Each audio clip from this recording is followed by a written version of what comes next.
রাধে রাধে। ওম নমো ভগবতে বাসুদেবায়। গুরু কৃপা হি কেবলম। শ্রী শ্রী গুরুদেবের আশীর্বাদ নিয়ে, শ্রী শ্রী রাধারানীর আশীর্বাদ নিয়ে আজ শ্রীমদ্ ভাগবত মহাপুরাণ থেকে পড়ে শোনাচ্ছি লৌকিক ও পরলৌকিক ভোগের অসারতা নিরূপণ। জয় রাধা বল্লভ, শ্রী হরিবংশ। ভগবান শ্রীকৃষ্ণ বললেন উদ্ধবকে যে, প্রিয় উদ্ধব, সাধকের পক্ষে উত্তম এই যে আমার শরণাগত থেকে গীতা ও প্রামাণ্য গ্রন্থ আদিতেই আমার উপদিষ্ট নিজ ধর্মের যথাযথ পালন করা, যতদূর সম্ভব বিরোধ এড়িয়ে নিষ্কামভাবে নিজ বর্ণ আশ্রম এবং কুলবিধি অনুসারে সৎ আচরণ অনুষ্ঠান করা। নিষ্কাম হওয়ার উপায় এই যে স্বধর্ম পালন করত, শুদ্ধ চিত্ত ভেবে দেখা যে জগতের বিষয় আদিতেই আসক্ত প্রাণী শব্দ স্পর্শ রূপ আদিকে সত্য জ্ঞান করে সুখ প্রাপ্তিতে হেতু সচেষ্ট হয়, কিন্তু পরিণামে কেবল দুঃখ ভোগই আছে। আচ্ছা, এইরূপ কেন হয়? এই বিষয়ে এইভাবে বিচার আবশ্যক। স্বপ্ন অবস্থা কিংবা জাগ্রত অবস্থাতেও কোনো বিষয়ের গভীর চিন্তামগ্ন হলেও মানুষ মনে মনে বহু প্রকার বিষয়ের অনুভব করে, কিন্তু তার সমস্ত কল্পনা সার বস্তুরহিত হওয়ায় ব্যর্থ হয়ে যায়। তদনুরূপ ভিন্ন ভিন্ন ইন্দ্রিয় আদির দ্বারা ভিন্ন ভিন্ন বিভেদ সম্পন্ন বুদ্ধি যথার্থ নয়, কারণ ইন্দ্রিয়জনিত নানা বস্তু বিষয়ক হওয়াও এটিও পূর্বের ন্যায় অসত্য। আমার শরণাগতর পক্ষে অন্তর্মুখী হয়ে নিষ্কামভাবে নিত্য কর্ম অনুষ্ঠানই বিধেয়। যে বহির্মুখী বৃত্তি বা সকাম কর্ম সম্পূর্ণভাবে ত্যাগ করবে, তখন আত্মজ্ঞানের প্রবল ইচ্ছা জেগে উঠবে। তখন তার ক্ষেত্রে বিধি নিষেধের পালন তেমনভাবে আর প্রযোজ্য হয় না। অহিংসা আদি আচরণ বিধির সেবন সমাদরে হওয়া কাম্য, কিন্তু পবিত্রতা আদি নিয়মের প্রতিপালন আত্মজ্ঞান বিরোধী না হলে সামর্থ্য অনুসারে করা কিন্তু একেবারেই উচিত। জিজ্ঞাসুর পক্ষে আচরণ বিধি ও নিয়ম পালন থেকেও বেশি প্রযোজ্য আমার স্বরূপের অনুভবকারী প্রশান্ত গুরুকে আমার স্বরূপ জ্ঞানে সেবা করা। শিষ্য অভিমান করবে না, ঈর্ষা কাতর হবে না, কারো অমঙ্গল চিন্তা করবে না, প্রত্যেক কার্যে সে নিপুণ হবে। আলস্য তাকে যেন স্পর্শ করবে না, কোথাও মমতাযুক্ত হবে না, গুরু চরণে যেন তার দৃঢ় অনুরাগ থাকে। যেই কাজ করুক না কেন তার মনোযোগ সহকারে পূর্ণ করবে, সদা পরমার্থ জ্ঞান প্রাপ্তির ইচ্ছা রাখবে, কারো গুণে দোষে কিছু দর্শন করবে না এবং ব্যর্থ কথা বলায় সর্বদাই বিরত থাকবে। জিজ্ঞাসুর পরম ধন হলো আত্মা, তাই সে স্ত্রী পুত্র বিষয় সম্পত্তি আত্মীয় স্বজন ধন সম্পদ আদির সমস্ত পদার্থের সমভাব স্থিত রাখবে। একমাত্র আত্মাকেই প্রত্যক্ষ করবে এবং আত্মা ভিন্ন কোনো কিছুতেই গুরুত্ব আরোপ করে মমতায় বদ্ধ হবে না, সে সর্বদাই উদাসীন থাকবে। হে উদ্ধব, জ্বলন্ত কাঠ তার দাহী ও প্রকাশক অগ্নি থেকে সর্বতোভাবে পৃথক। তেমনভাবে বিচার করলে বোধগম্য হয় যে পঞ্চভূত নির্মিত স্থূল শরীর এবং মন বুদ্ধি আদি সপ্তদশ তত্ত্ব নির্মিত সূক্ষ্ম শরীর উভয়ই দৃশ্য ও জড়। তার পরিচালক ও প্রকাশক আত্মা সাক্ষী ও স্বপ্রকাশিত। শরীর হলো অনিত্য, ভিন্ন ভিন্ন এবং জড়, কিন্তু আত্মা সে তো নিত্য এবং এক অচৈতন্যময়। এইভাবেই শরীর অপেক্ষা আত্মাতে বিশিষ্টতা বিদ্যমান। এইভাবে দেহ ও আত্মা সর্বত্র ভাবে পৃথক। অগ্নিকাষ্ঠে প্রজ্বলিত হলে সে কাষ্ঠের উৎপত্তি, বিনাশ, কাষ্ঠের আকার আদি গুণ সকল স্বয়ং গ্রহণ করে নেয়। কিন্তু বাস্তবে কাঠের এই গুণ সকলের সঙ্গে অগ্নির কোনো সম্বন্ধ নেই। ঠিক তেমন ভাবে যখন আত্মা নিজেকে শরীর জ্ঞান করে নেয়, তখন সে দেহের জড়তা, অনিত্যতা, স্থূলতা, বহুত্ব আদি গুণ সকলের সঙ্গে সর্বত্রভাবে পৃথক হলেও তার সঙ্গে যুক্ত বলেই বোধ হয়। ঈশ্বর নিয়ন্ত্রিত মায়ার গুণই সূক্ষ্ম এবং স্থূল শরীর নির্মাণ করে। জীবকে শরীর ও শরীরকে জীব বলে জ্ঞান করার ফলে স্থূল শরীরের জন্ম, মৃত্যু এবং স্থূল শরীরের যাওয়া আসা আরোপ আত্মার উপরই করা হয়ে থাকে। এই ভ্রমবশত অথবা অভ্যাসের কারণে জীবের জন্ম মৃত্যু রূপে সংসার প্রাপ্তিও হয়ে থাকে। আত্মার স্বরূপ জ্ঞান হওয়ার পর তার মূলোচ্ছেদ হয়ে যায়। হে প্রিয় উদ্ভব, জগতের এই জন্ম মৃত্যু চক্রের বদ্ধের মূল কারণ কি হলো জানো?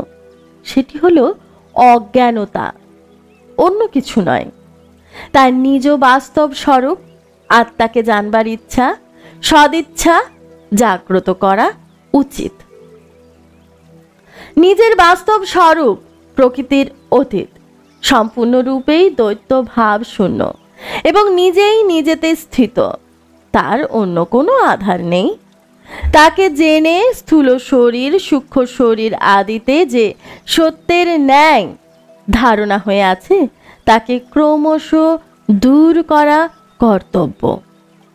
যজ্ঞে যখন অরণি মন্থন করে আর অগ্নি উৎপন্ন করা হয়, তখন তাতে নিচে ওপরে দুটি কাষ্ঠ থাকে এবং মধ্যে অরণি মন্থন কাষ্ঠ থেকে যায়।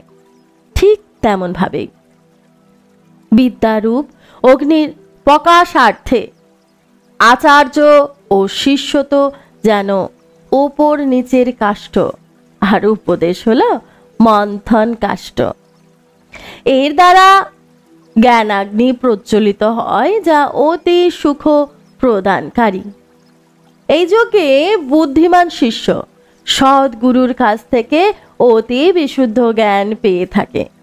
তা গুণত্রয় নির্মিত বিষয় মায়া সকলকে ভস্ম করে দেয়। অতঃপর সেই গুণও ভস্ম হয়ে যায়, যার দ্বারা এই সংসারের সৃষ্টি হয়েছে। এইভাবে সমস্ত ভস্ম হয়ে যাওয়ার পর যখন আত্মা ছাড়া অন্য কিছু অবশিষ্ট থাকে না, তখন সেই জ্ঞানাগ্নি ঠিক তেমন ভাবেই নিজ বাস্তব স্বরূপে শান্ত হয়ে যায়।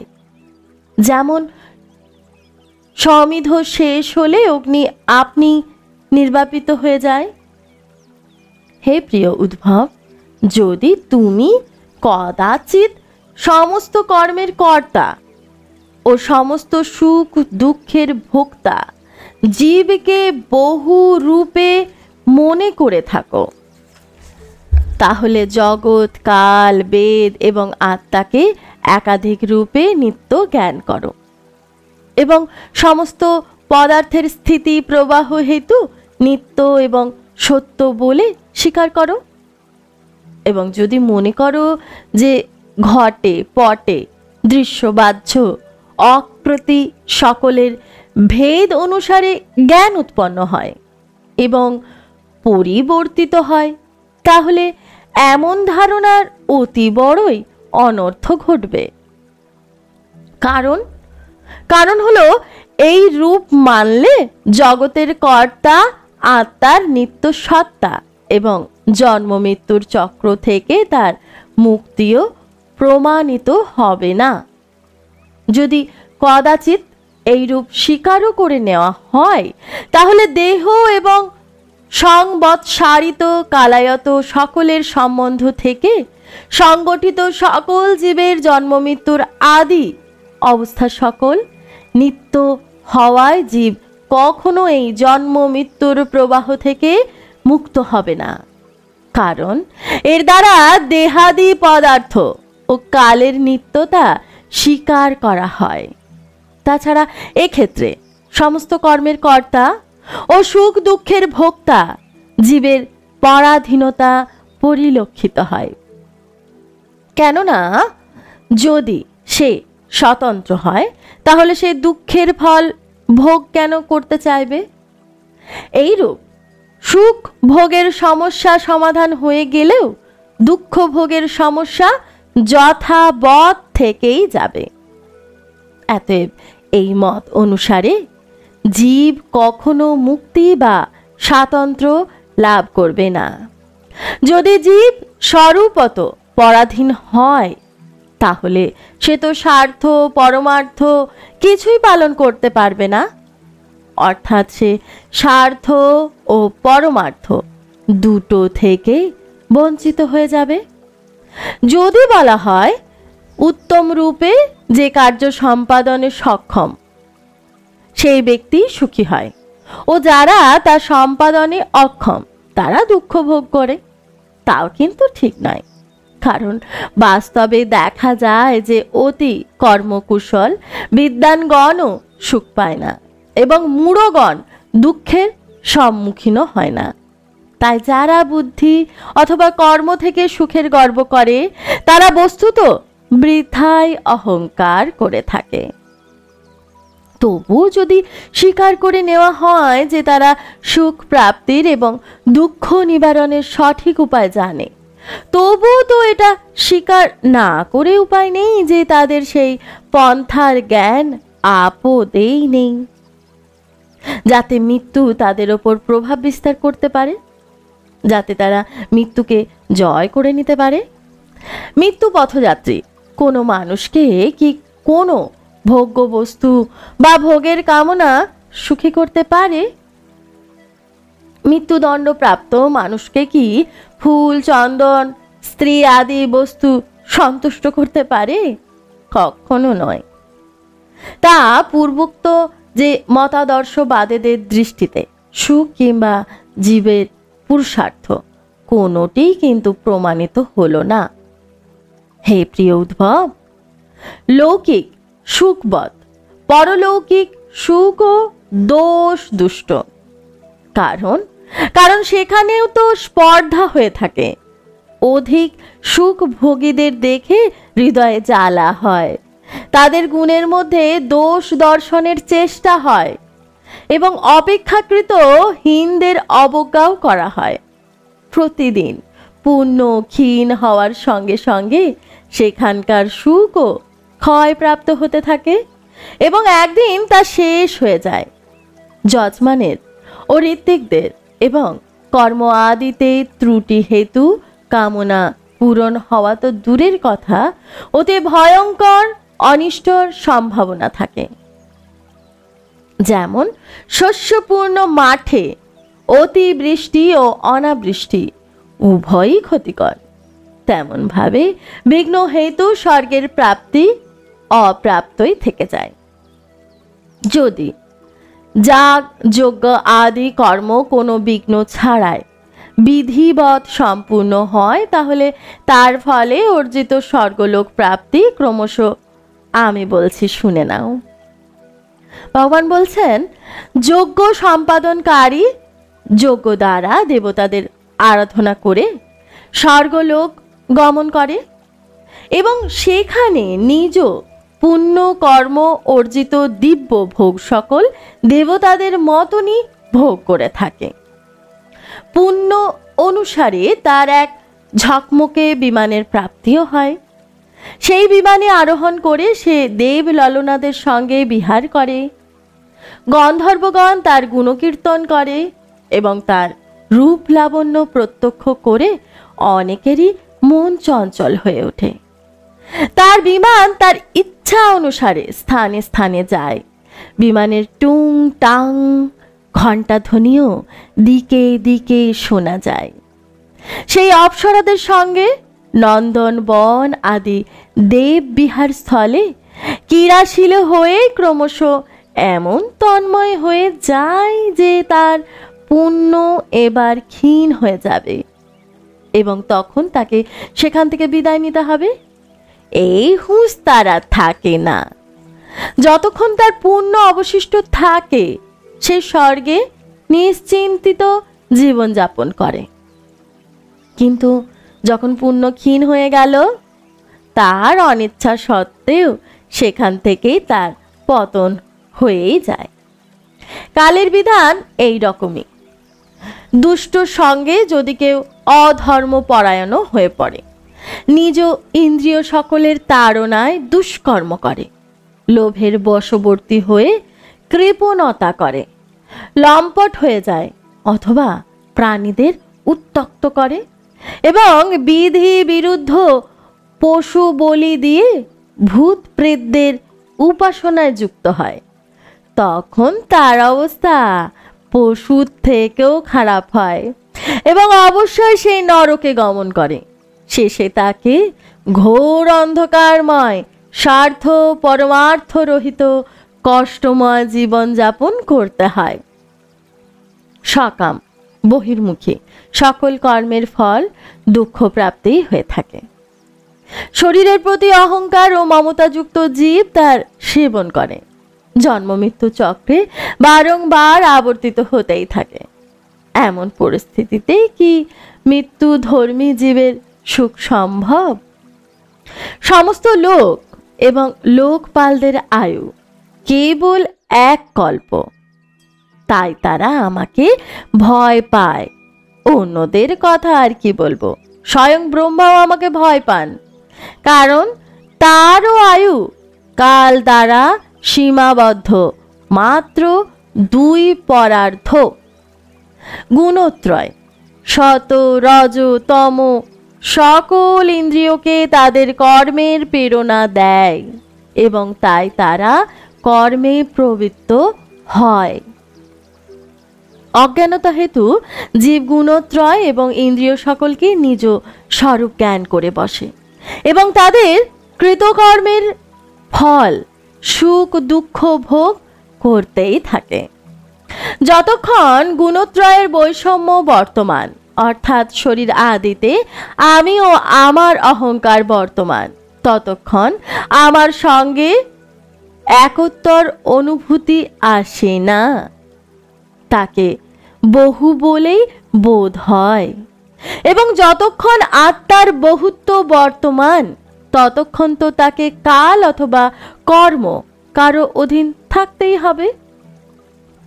যতক্ষণ পরাধীনতা বর্তমান, ততক্ষণ ঈশ্বর ভীতি থাকবেই যে আমি এবং আমার ভাবগ্রস্ত হয়ে আত্মার বহুত্ব পরাধীন আদি মানে এবং বৈরাগ্য গ্রহণ না করে বহির্মুখী কর্ম সকল সেবন করতে থাকে, তার প্রাপ্তিও হয় কেবল শোক আর মোহ। হে প্রিয় উদ্ভব, যখন মায়ার গুণত্রয়ে ক্ষোভ আসে, তখন আমি নামের আত্মাকেই কাল জীব বেদ লোক স্বভাব এবং ধর্ম আদি বহু নাম দ্বারা নিরূপণ করা হয়। এই সবই মায়াময়। বাস্তব সত্য এই যে আমি হলাম আত্মা। উদ্ভব জিজ্ঞেস করলেন, ভগবান, এই জীব দেহ আদি রূপ গুণ সকলের মধ্যেই বসবাস করে, তাহলে সে দেহকৃত কর্ম সকল অথবা সুখ দুঃখ আদি রূপ ফলাদির বন্ধনে কেন পড়ে না? অথবা এই আত্মা গুণত্রয়ে নির্লিপ্ত দেহাদি সম্পর্ক থেকে সদাই রহিত, তাহলে তার বন্ধন প্রাপ্তি কেমন করে হয়? বদ্ধ অথবা মুক্ত জীব কেমন ব্যবহার করে, কি করে বিহার করে, অথবা কোন কোন লক্ষণে তাদের চেনা যায়? কিভাবে তারা ভোজন করে, মল ত্যাগ আদি কেমন করে করে, কেমন ভাবে নিদ্রা গমন করে, আর উপবেশন চলাফেরা কেমন করে করে? হে অচ্যুত, আপনি শ্রেষ্ঠ প্রশ্ন মর্মজ্ঞাতা, তাই কৃপা করে আমার এই প্রশ্নের উত্তর দিন। একই আত্মা অনাদি গুণ সকলের সংসর্গে থেকে নিত্যবদ্ধ মনে হয় এবং অসঙ্গ হওয়ার কারণে নিত্য মুক্তও মনে হয়। এই প্রসঙ্গে আমার চিন্তাধারা একেবারে ভ্রামান্তক।